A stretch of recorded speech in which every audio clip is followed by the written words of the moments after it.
வணக்கம் and welcome to அஸ்வமேத சமையல். இன்றைக்கி நம்ம என்ன செய்ய போகிறோன்னா ரொம்ப ஈஸியாக டேஸ்டியாக செய்யக்கூடிய சாக்லேட் கேக். நம்ம வந்து வீட்டில் இருக்கிற பொருளை வச்சே தாராளமாக செய்யலாம். டேஸ்ட்டும் சூப்பராக இருக்கும். ஸோ வாங்க எப்படி செய்யலான்னு பார்க்கலாம்.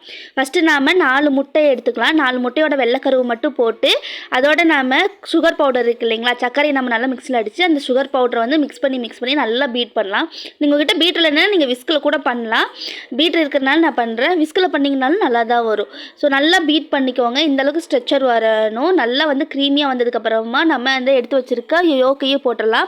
ஸோ மஞ்சள் கருவி போட்டு நம்ம நல்லா வந்து மிக்ஸ் பண்ணி நல்லா பீட் பண்ணோம்னா நல்லா பார்த்தீங்கன்னா நம்ம போட்டதுக்கு அதுக்கும் நல்லா இதாகி வரும். ஸ்பூன் வெனிலா எசன்ஸ் 1/4 கப் அளவு நம்ம சன்ஃப்ளவர் ஆயில் எடுத்துருக்கோம். ஃப்ளேவர் இல்லாத ஆயில் நீங்கள் எது வேணால் எடுத்துக்கலாம். இதுக்கு மெஷர்மெண்ட் தான் ரொம்ப முக்கியம். நான் வந்து 1 கப் மைதா எடுத்திருக்கேன். நான் ஏன்னா 1 கப்பு சுகர் பவுடர் போட்டு தான் வந்து பீட் பண்ணியிருக்கேன். So 1 cup maida, 1/4 cup cocoa powder, 1 teaspoon baking powder, ஒரு பிஞ்ச் அளவுக்கு பேக்கிங் சோடா, கொஞ்சமாக சால்ட். நம்ம எந்த ஒரு ஸ்வீட் செஞ்சாலும் சால்ட் சேர்த்தா சூப்பராக இருக்கும். ஸோ கொஞ்சமாக சால்ட் சேர்த்திட்டு இது கூட நீங்கள் வந்து காஃபி பவுடர் சேர்த்துனீங்கன்னா இன்னுமே சூப்பராக வரும்.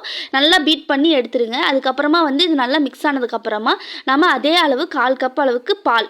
ஸோ நம்ம காய்ச்சின பால் நல்லா ஆற வச்சு அந்த பாலையும் நல்லா மிக்ஸ் பண்ணிங்கன்னா அந்த ஸ்ட்ரக்சர் வந்து நம்ம எல்லாத்தையும் மிக்ஸ் பண்ணதுக்கப்புறம் கொஞ்சம் கெட்டியாகும். இந்த பால் வந்து எல்லாத்தையும் வந்து சரி பண்ணி கொடுக்கும். ஸோ எல்லாத்தையும் வந்து ஒரே மாதிரி விஸ்க் பண்ணுங்கள். விஸ்கை வச்சு நல்லா ஒரே மாதிரி நம்ம இது பண்ணோம்னா நம்ம பேட்டர் வந்து ரெடி ஆகிடும். இந்த ரெடி ஆனதுக்கப்புறமா வந்து நான் வந்து இப்போ என்ன பண்ணுறேன்னா உப்பு வச்சு அது மேலே தான் வைக்க போகிறேன். குக்கரில் தான் செய்ய போகிறேன். நான் உப்பு வச்சு செய்ய போகிறேன். நான் வந்து ஆல்ரெடி நிறைய டைம் யூஸ் பண்ண உப்பை தான் வந்து யூஸ் பண்ணுறேன். அது கூட நம்ம ஃப்ரெஷ் உப்பு கொஞ்சமாக சேர்த்திக்கலாம். நம்ம வந்து உப்பு கல்லுப்பு வந்து யூஸ் பண்ணும்போது நல்லா ஹீட் எடுத்து கொடுக்கும். நம்மளோட இதுவும் நல்லா வரும். நெக்ஸ்ட்டு வந்து நம்மளோட அந்த பாத்திரம் இருக்கு இல்லைங்களா, நான் சின்ன குக்கரில் தான் செய்ய போகிறேன். இது வந்து குக்கர் கேக். அந்த குக்கர் கேக்கில் வந்து நம்ம வந்து நல்லா எண்ணெயை வச்சு சுற்றி வந்து நம்ம ஸ்ப்ரெட் பண்ணிவிட்டு பட்டர் ஷீட் போட்டுக்கலாம். நீங்கள் பட்டர் ஷீட் இல்லைன்னா ஒரு பிரச்சனையும் இல்லை. மைதா வச்சு கூட நீங்கள் டஸ்டிங் பண்ணிக்கலாம். ஸோ இது மாதிரி ஆயில் தடவிட்டு சுற்றி மைதா போட்டு தட்டி டஸ்டிங் பண்ணி கொட்டிட்டு நீங்கள் தாராளமாக வந்து கேக் ஊற்றலாம். ஒட்டாமல் வரும். ஸோ இப்போ வந்து நம்ம எடுத்து வச்சுருக்க பேட்டர் வந்து ஊற்றலாம். நம்ம வந்து ஃபுல்லாக ஊற்றிட்டு நல்லா வந்து தட்டி விட்டுடலாம். உள்ளே வந்து நம்மளோட நிறையா ஏர் பம்ப்ஸ் எல்லாம் இருக்கும்.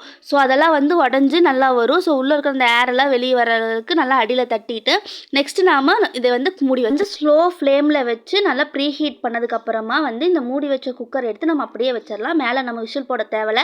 நெக்ஸ்ட்டு வாங்க, இது வந்து நல்லா வெந்து வர்றதுக்கு டைம் எடுக்கும். ஒருத்தவங்களுக்கு ஒரு டைம் வரும். நெக்ஸ்ட்டு நாம் இதுக்கு வந்து க்ரீம் செய்ய ஆரம்பிக்கலாம். ஸோ குக்கர் அந்த சைடு வந்து கேக் வேகும் போதே வந்து நம்ம பட்டர் வந்து யூஸ் பண்ணலாம். டால்டா யூஸ் பண்ணியிருக்கேன். ஸோ டால்டா யூஸ் பண்ணும்போது வந்து க்ரீமும் நல்லா வரும். நம்ம வந்து பட்டர் வந்து நம்மக்கிட்ட இருந்தால் தாராளமாக யூஸ் பண்ணலாம். என்கிட்ட இப்போ வந்து இதை வச்சு புதுசாக ட்ரை பண்ணியிருக்கேன். ஐசிங் சுகர் சேர்த்து நல்லா மிக்ஸ் பண்ணிக்கோங்க. டால்டாவையும் அதையும் நல்லா மிக்ஸ் ஆனதுக்கப்புறமா கோகோ பவுடர் சேர்த்திக்கோங்க. கூட வெனிலா எசன்ஸ் சேர்த்திக்கோங்க. நல்லா மிக்ஸ் பண்ணுங்கள். ஸோ நம்ம க்ரீம் ரெடி ஆகிடுச்சு. கேக்கும் வந்து ஆல்மோஸ்ட் பேக் ஆகிருக்குன்னு நினைக்கிறேன். வாங்க பார்க்கலாம்.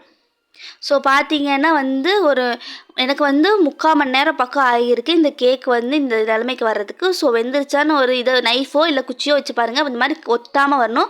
ஒட்டாமல் வந்தால் நம்ம கேக் ரெடின்னு அர்த்தம். நல்லா ஆற விட்டு சைடெல்லாம் எடுத்துகிட்டு நல்லா கூலாக விட்டு அப்புறமா எடுங்க கேக்கை. அப்போ தான் இந்த மாதிரி அடியில் ஒட்டாமல் வரும். இல்லைன்னா கேக் வந்து உடஞ்சிரும். ஸோ நல்லா கூலானதுக்கப்புறம் எடுத்திங்கன்னா பாருங்கள் கேக் எவ்வளோ அழகாக வந்திருக்குது. நம்ம ஊற்றுறதை விட கொஞ்சம் பெருசாகி பார்த்தீங்களா, பட்டர் பேப்பரில் கூட அந்தளவுக்கு ஓட்டல. ஸோ அந்தளவுக்கு வந்து நம்ம கேக் நல்லா வரணும். நல்லா நீங்கள் சில் பண்ணி கொடுக்கணும். அப்போ தான் சரி வாங்க இதில் இனி க்ரீம் தடவலாம். நல்லா சாஃப்டாக இருக்குது. ஸோ நம்ம வந்து இதை 3ஆக வெட்டிக்கிறோம். 3 இதாக வெட்டி நம்ம தனித்தனியாக எடுத்துக்கலாம். எடுத்ததை வந்து நல்லா சுகர் சிரப்பில் வந்து ஃபுல்லாக டிப் பண்ணிடுங்க. டிப் பண்ணதுக்கப்புறம் நம்ம செஞ்சு வச்ச க்ரீம் இருக்கு இல்லைங்களா, அதை வந்து ஃபுல்லாக போடுங்க, அப்ளை பண்ணுங்கள். நெக்ஸ்ட் லேயர் வைங்க. நெக்ஸ்ட்டு சுகர் சிரப் அப்ளை பண்ணுறோம். நெக்ஸ்ட்டு க்ரீம் போகிறோம். இதே மாதிரி தான் 3 லேயரும் போட்டு வச்சுக்கிறோம். மேலே வந்து நான் கட் பண்ணல, நீங்கள் வேணால் கட் பண்ணிக்கோங்க. நெக்ஸ்ட்டு நாம் சாக்லேட் கனாஸ் ஊற்றிக்கலாம். ஸோ இது வந்து நம்ம ஃபுல் சாக்லேட்டில் செய்யும்போது இன்னுமே டேஸ்ட் சூப்பராக இருக்கும். உங்களுக்கு எப்படியெல்லாம் தோணுதோ அந்த மாதிரி நீங்கள் டிசைன் பண்ணிக்கலாம். இதுவுமே நல்லாயிருக்கும். இது ஒரு டிசைனாக நல்லாயிருக்கும். இது வந்து நீங்கள் நெக்ஸ்ட்டு என்ன பண்ணணுன்னா ஃப்ரிட்ஜில் வச்சுருங்க. ஸோ இந்த இது முடிஞ்சதுக்கப்புறமா அப்படியே ஃப்ரிட்ஜில் வச்சுருங்க. அடுத்து நைட்டு செய்கிறீங்கன்னா ஃப்ரிட்ஜில் வச்சுட்டு இந்த மாதிரி மார்னிங் எடுத்து பார்த்தீங்கன்னா இந்த மாதிரி ஃபுல் அண்ட் ஃபுல் வந்து நம்ம கேக் வந்து ரெடி. இப்போ வாங்க வெட்டலாம்.